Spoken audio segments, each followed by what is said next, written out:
The lawyer's office smelled of old paper and lemon polish, a sterile scent that did little to calm my nerves. The man sitting across from me, Mr. Alden, adjusted his spectacles, his expression unreadably professional. Your great-uncle, Alistair Vane, was a unique man. He began, sliding a heavy, iron key across the polished mahogany desk. A reclusive historian, some said. Others whispered different things. I picked up the key. It was cold and oddly heavy for its size, etched with faint, swirling patterns that seemed to shift under the fluorescent lights. We never met. I didn't even know he existed until your letter arrived. Precisely. Which makes his bequest all the more intriguing. Mr. Alden pushed a sepia-toned photograph toward me. It showed a grim, Gothic manor house perched on the edge of a cliff, silhouetted against the stormy sky. Blackwater House. He left you everything. The estate, its contents, and a small stipend for its upkeep. There are, however, conditions. Conditions? I felt a prickle of unease. This was too strange, too sudden. The bequest is contingent on you residing at Blackwater House for a period of no less than 30 consecutive nights. No guests. No extended absences. The property must be cared for, its library maintained. He cleared his throat. Mr. Vane was very specific. He believed the house needed a guardian. Someone with fresh eyes. The whole thing felt like a setup for a bad Gothic novel. But I was a freelance writer, drowning in debt and stale coffee. A free house, even a creepy one, was a lifeline I couldn't ignore. A month? I said, closing my fingers around the cold key. I can do a month. Mr. Alden's smile was thin, not quite reaching his eyes. Excellent. I will draw up the papers. I should mention the locals. They have superstitions about the place. Old tales. Best to pay them no mind. A week later, my beat-up sedan crawled up the winding, overgrown driveway. Blackwater House was even more imposing in person. It wasn't just old, it was ancient, its dark stones seeming to drink the gray afternoon light. The air here was different, thinner, colder, and carried the constant, damp salt smell of the sea crashing against the cliffs below. The iron key turned in the lock with a groan that echoed through the cavernous entrance hall. Dust motes danced in the slivers of light cutting through grimy windows. The silence inside was absolute, a heavy blanket that seemed to swallow sound itself. My footsteps echoed on the marble floor as I explored. The house was a museum of forgotten things, shelves lined with leather-bound books, strange artifacts from around the world, and portraits of severe-looking men and women whose eyes seemed to follow me. In the main study, a massive fireplace dominated one wall. Above it hung the largest portrait of all, Alistair Vane. His eyes, painted with uncanny realism, held a strange mixture of wisdom and profound sorrow. And something else, a flicker of fear?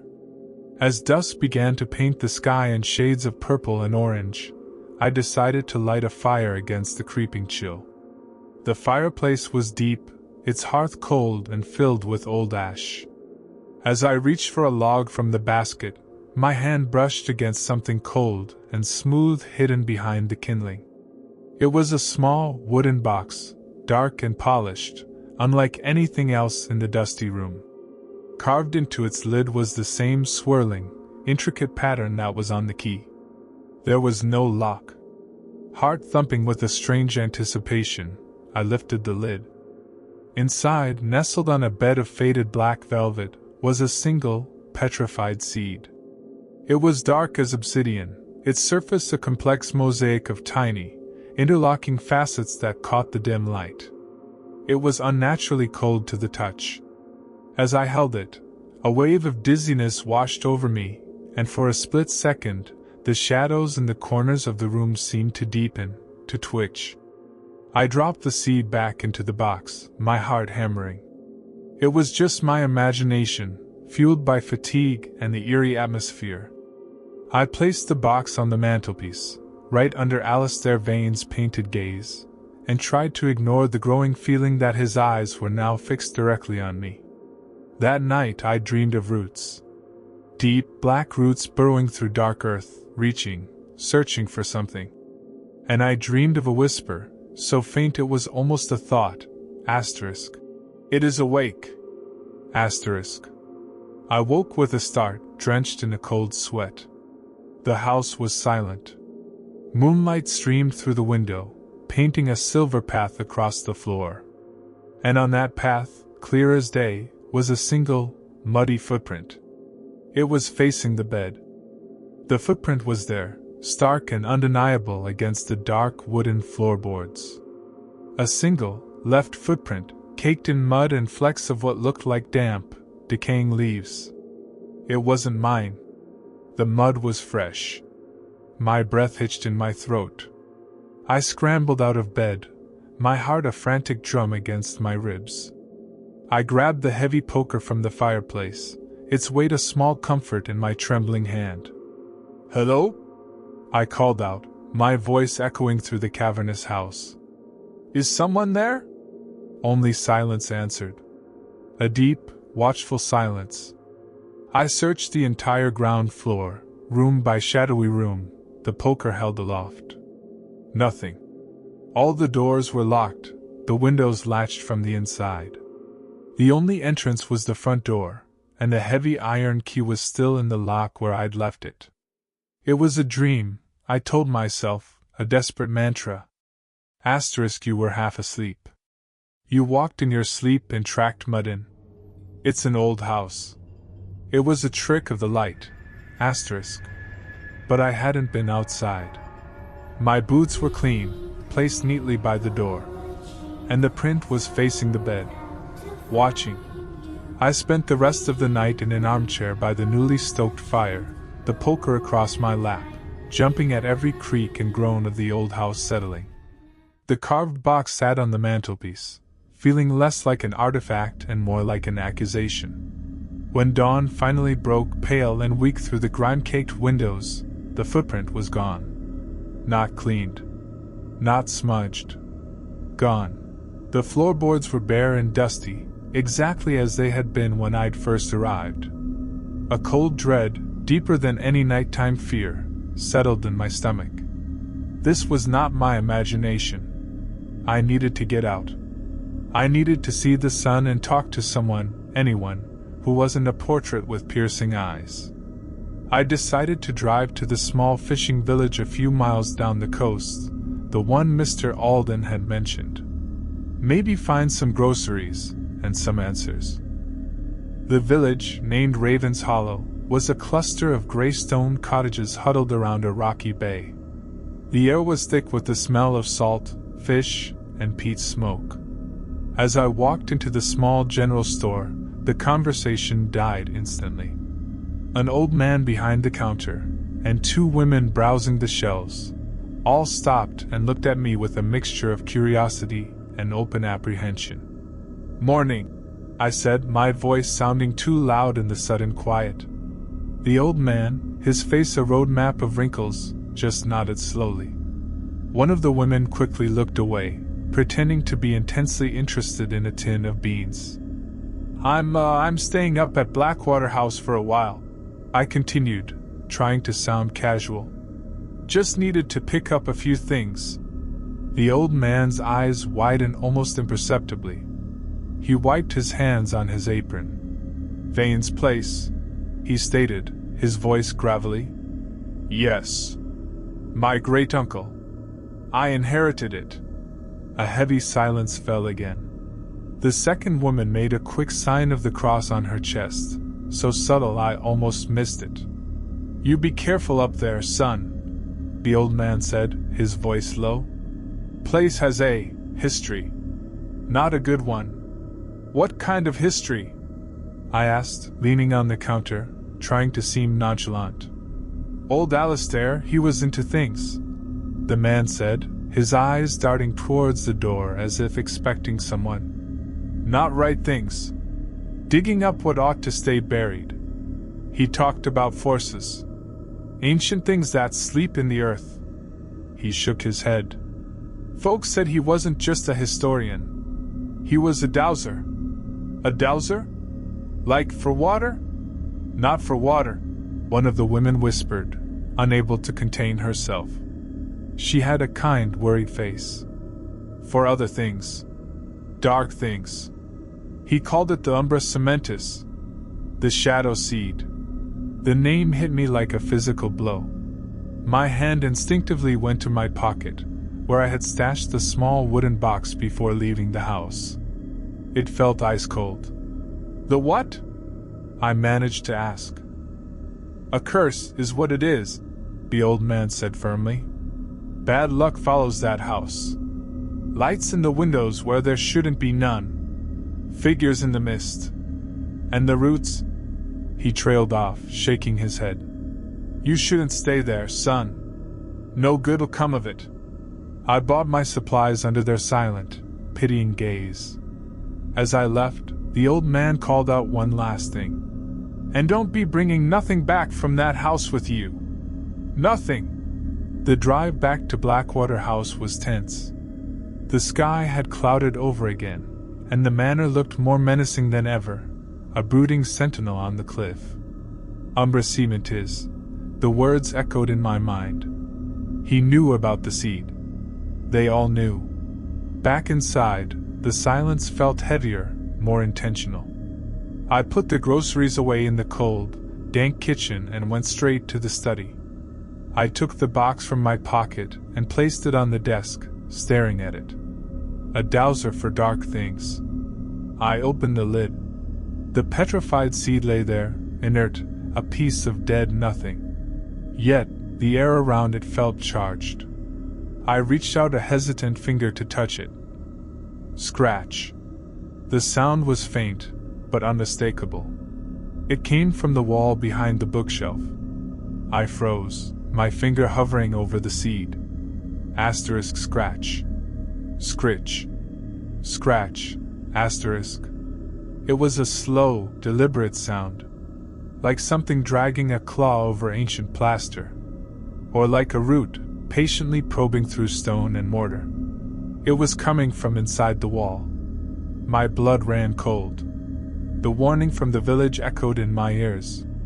The roots. The scratching stopped. For a long moment, there was only the sound of my own panicked breathing. And then, a new sound.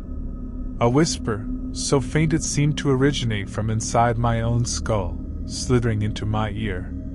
Asterisk. We see you. Asterisk. The whisper didn't fade. It lingered in the air, a venomous vapor that coiled around my head. Asterisk. We see you. Asterisk. It wasn't a sound that traveled through the ear. It was a thought, invasive and alien, planted directly into the soil of my mind. I stumbled back from the desk, my chair screeching against the floor. The house, for a moment, felt alive. The walls were not barriers but membranes, the floor not wood but skin. And something was on the other side, pressing in. The scratching had stopped, but the silence that replaced it was 1,000 times worse. It was a listening silence. My eyes darted to the wooden box. The seed inside seemed to pulse with a faint, dark light, a heartbeat of absolute black. It was the source. It had to be. This thing, this umbra cementis, was a conduit. A door. And I had foolishly opened it. Driven by a surge of primal fear, I snatched the box, slammed the lid shut, and ran. I didn't know where I was going, only that I had to get it out, get it away from me. The grand entrance hall echoed with my frantic footsteps. I yanked open the heavy front door, the cold sea air hitting me like a slap. The overgrown garden was a mess of brambles and skeletal trees. The cliff edge lay beyond, the roar of the churning sea a constant, angry drone. I ran towards the edge, my hand clenched around the box. I would throw it into the sea. Let the crushing depths and the salt take it. Let it be gone. I drew my arm back, ready to hurl the tiny box into the abyss. A root, thick and black as tar, erupted from the ground directly in front of me. I cried out, stumbling backward, falling hard onto the damp earth. The box flew from my hand, landing softly in a patch of sickly-looking moss a few feet away. The root wasn't like any tree root I'd ever seen. It was slick, glistening with a dark moisture, and it moved. It twisted slowly, sensuously, like a serpent, probing the air before it began to sink back into the soil, leaving behind a fresh, gaping hole in the ground. The smell that rose from the hole was of loam, decay, and something metallic, like old blood. My breath came in ragged gasps. I scrambled to my feet, my eyes fixed on the hole. The ground around it was now still, innocent. But I had seen it. The earth itself had defended the seed. Trembling, I approached the box. It lay undisturbed. I didn't want to touch it. Every instinct screamed at me to leave it, to run from this place and never look back. But Mr. Alden's words echoed in my mind, contingent on you residing at Blackwater House for a period of no less than 30 consecutive nights. If I left, I lost everything. The house, the money, my only chance to start over. And a darker, more terrifying thought crept in. Had it let me leave? Or would those roots have risen from the earth to stop me, to drag me back? Gritting my teeth, I picked up the box. It was colder than ever. I walked back to the house on shaking legs, feeling the weight of the windows upon me, the portrait's eyes tracking my every step. I was not an inheritor. I was a prisoner. Back in the study, I did the only thing I could think of. I didn't put it back on the mantel. Instead, I went to the massive fireplace, knelt, and using the iron poker, I pried up a loose stone from the hearth. I shoved the box into the dark, dusty space beneath it, and slammed the stone back into place. I piled ash and soot around the edges, camouflaging it. Out of sight, out of mind, I thought desperately. The rest of the day passed in a haze of paranoia. I jumped at every noise. I found myself staring at the corners of rooms, expecting the shadows to congeal and move. I avoided looking at the portraits, especially Alistair's. His expression seemed to have changed from sorrow to a grim, knowing expectation. That night, I didn't dare sleep in the bedroom. I dragged a blanket and pillow into the study and curled up in the armchair before the cold, empty fireplace, the seed's new tomb. I left every lamp burning, bathing the room in a weak yellow light. Sleep came fitfully, a shallow pool I dipped in and out of. In the liminal space between waking and dreaming, I heard it again. Not a whisper this time, but a voice, dry and rasping like leaves scraping against stone. It was clearer now. The vessel is resistant. A pause filled with the sound of grinding earth. The roots must go deeper. I bolted upright, my heart hammering. The room was bright, silent. The voice was gone. But the message was clear. I was the vessel. And they were not done with me. I needed to understand. I needed to know what Alistair had known. Ignoring the late hour, I began to ransack his library. The books were not normal histories. They were treatises on obscure mythology, folios on forgotten cults, journals bound in strange leathers. I pulled down volume after volume, my fingers leaving trails in the thick dust. And then I found it. Not a book, but a journal, hidden behind a row of hefty encyclopedias. It was bound in a dark, coarse hide that felt unsettlingly familiar. On the cover, tooled in flaking gold leaf, were the words, "Umbra cement is observations and warnings." My hands trembled as I opened it. The pages were filled with Alistair Vane's precise, spidery handwriting, and intricate diagrams of the seed, of root systems, of celestial alignments. I flipped through the pages, my eyes scanning the frantic text. Not a seed of a plant, but a seed of a place. A nexus. A puncture point between our world and the world that sleeps beneath. It does not grow a plant, but a reality. It roots itself not in soil, but in perception, in memory, in the very fabric of a location. The roots seek anchor points. They are drawn to trauma, to sorrow, to strong emotion. They feed on it. They grow through it. The whispers are the beginning. They will find your fears, your regrets. They will water them. Make them grow. The roots will make a garden of your mind. It must be contained in iron and ash. It hates the salt of life. It fears the remembering light. But it craves the vessel. A conscious mind to tether it, to give it shape and purpose in our world. Without a vessel, it is dormant. With a vessel, it is a god.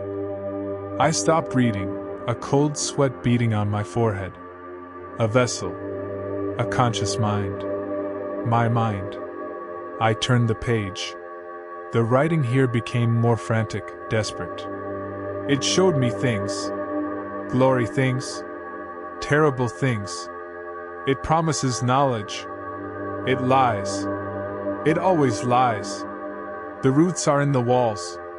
I can hear them singing to me at night. They sing the songs of my dead wife. They know my sorrow. They use it. I have locked it away. But the whispers continue. It is too late for me. The roots are already in me. I feel them in my veins, black and thick. The final entry was a single, scrawled sentence, the handwriting barely legible, a mess of ink and what looked like dark, dried stains. It is awake, and it is hungry, and I cannot stop the harvest. As I read those last words, the lamp on the desk beside me flickered. Not a power surge. It dimmed, as if something was drawing the energy from it, sucking the light away. The room plunged into darkness. And from the hearth, from beneath the stone I had placed there hours before, came a soft, wet, grinding sound. The sound of roots moving. Darkness. Not the gentle dark of night, but a thick, suffocating blackness that felt solid, alive. It pressed against my eyes, my skin, my lungs. The wet grinding from beneath the hearthstone was the only sound, a horrific digestion. I fumbled blindly on the desk, my hands knocking over books, sending Alistair's journal thudding to the floor. My fingers finally closed around the cold, heavy base of the oil lamp. I shook it. There was still fuel inside.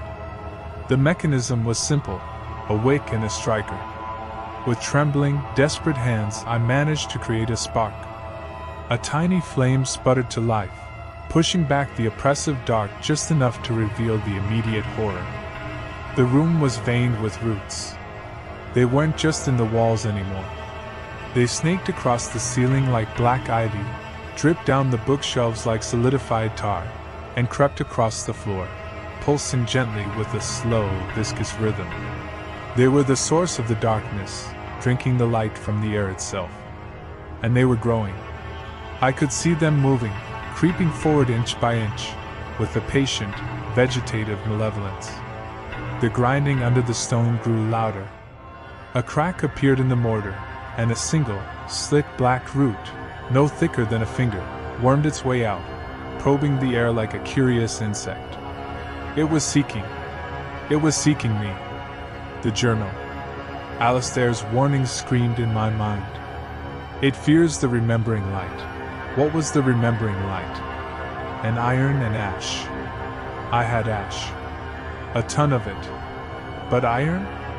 My eyes fell on the fireplace poker, lying where I'd left it. Iron. A plan, desperate and insane, formed in my panic-seized brain.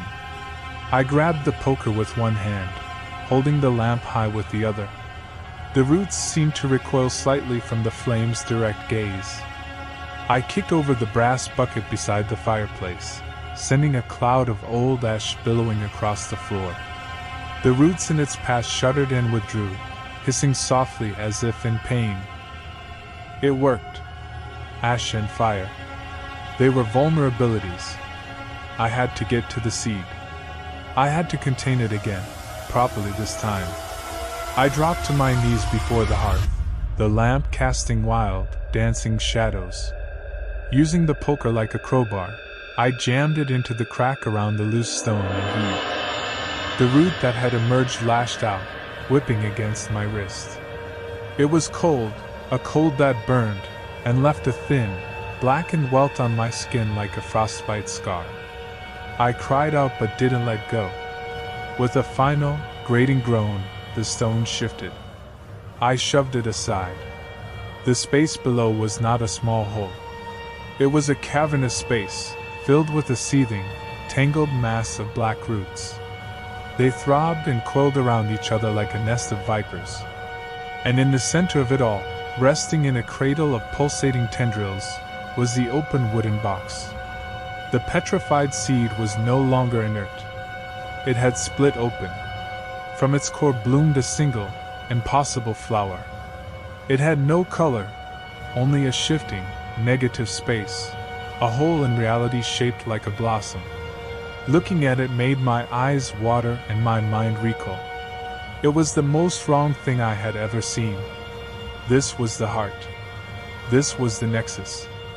A root, thicker than my arm, shot out from the mass, aiming for my chest. I swung the poker, a clumsy, terrified blow. The iron connected with a sizzling sound, like meat on a grill. The root recoiled, a deep scorch mark seared into its glistening surface. I had to act fast. I upended the ash bucket, dumping its entire contents into the root-filled cavity. A chorus of silent screams seemed to fill the room, a psychic wave of agony and fury. The roots writhed, retreating from the ash, their advance momentarily halted. I reached in, my hand protected by a leather glove I snatched from the desk.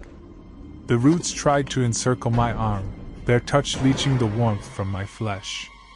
I ignored the piercing cold, my fingers closing around the box.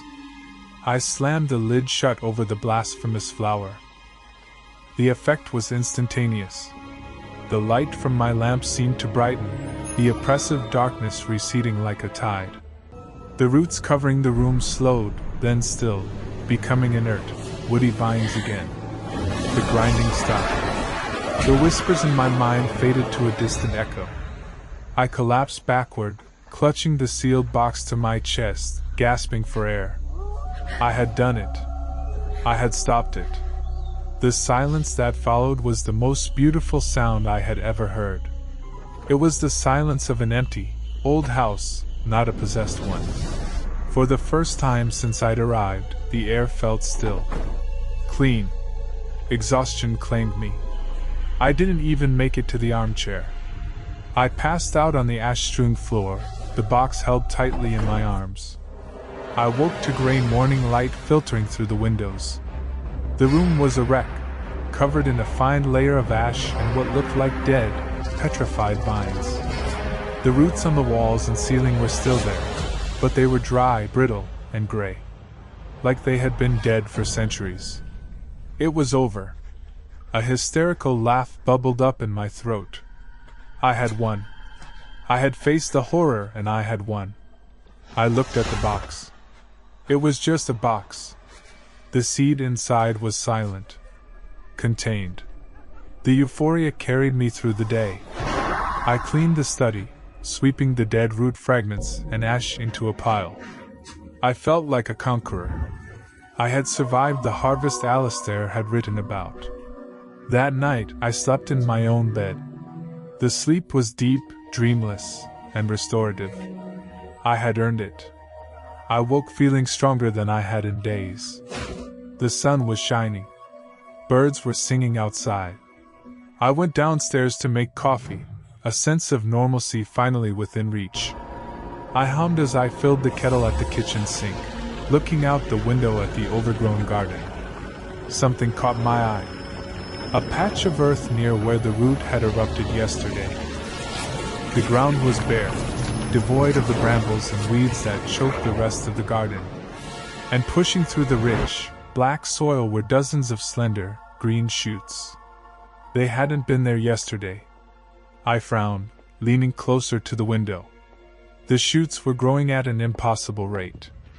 As I watched, they thickened, stretched toward the sun, and unfurled leaves. A cold knot tightened in my stomach. The leaves were a familiar, distinctive shape. 5-pointed. Deeply veined. They were ivy leaves. The exact same ivy that was carved into the wooden box now sitting on my kitchen table. The kettle began to whistle, a shrill, screaming sound that shattered the morning peace. I turned it off, my hand shaking. It was a coincidence. It had to be. The seed was contained. The roots were dead. I walked to the table and picked up the box. It felt warm. Not the malignant cold from before, but a gentle, organic warmth.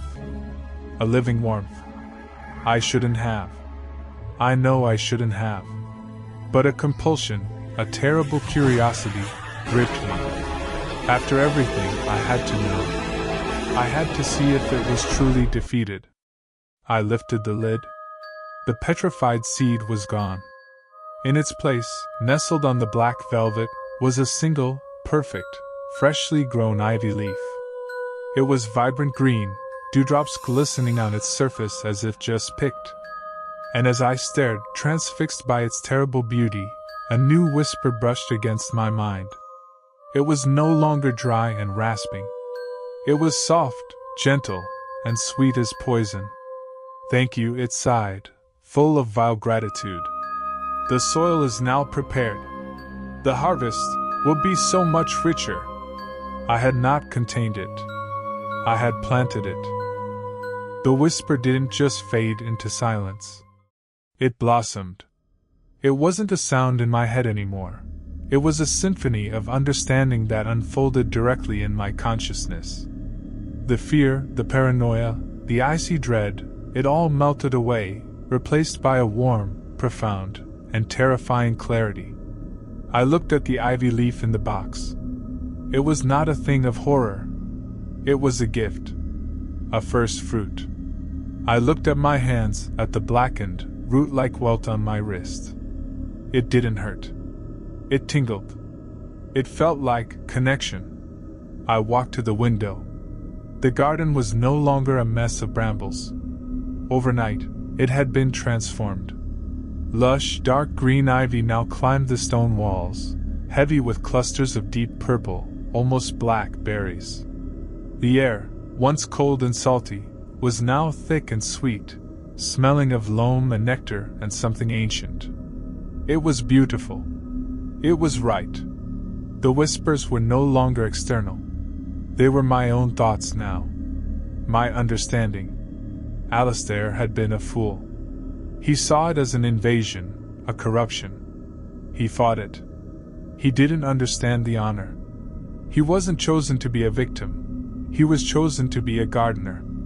A vessel. Not to be consumed, but to be filled. I turned from the window and my eyes fell on Alistair's portrait. His expression of sorrow and fear now seemed pathetic, weak. He had failed his purpose. He had tried to prune the growth, to stifle it.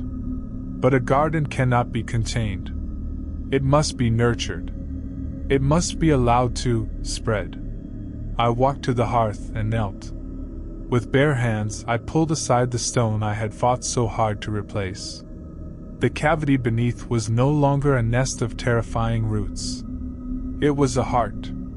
A beautiful, pulsing network of soft, dark tendrils, glowing with a gentle inner light.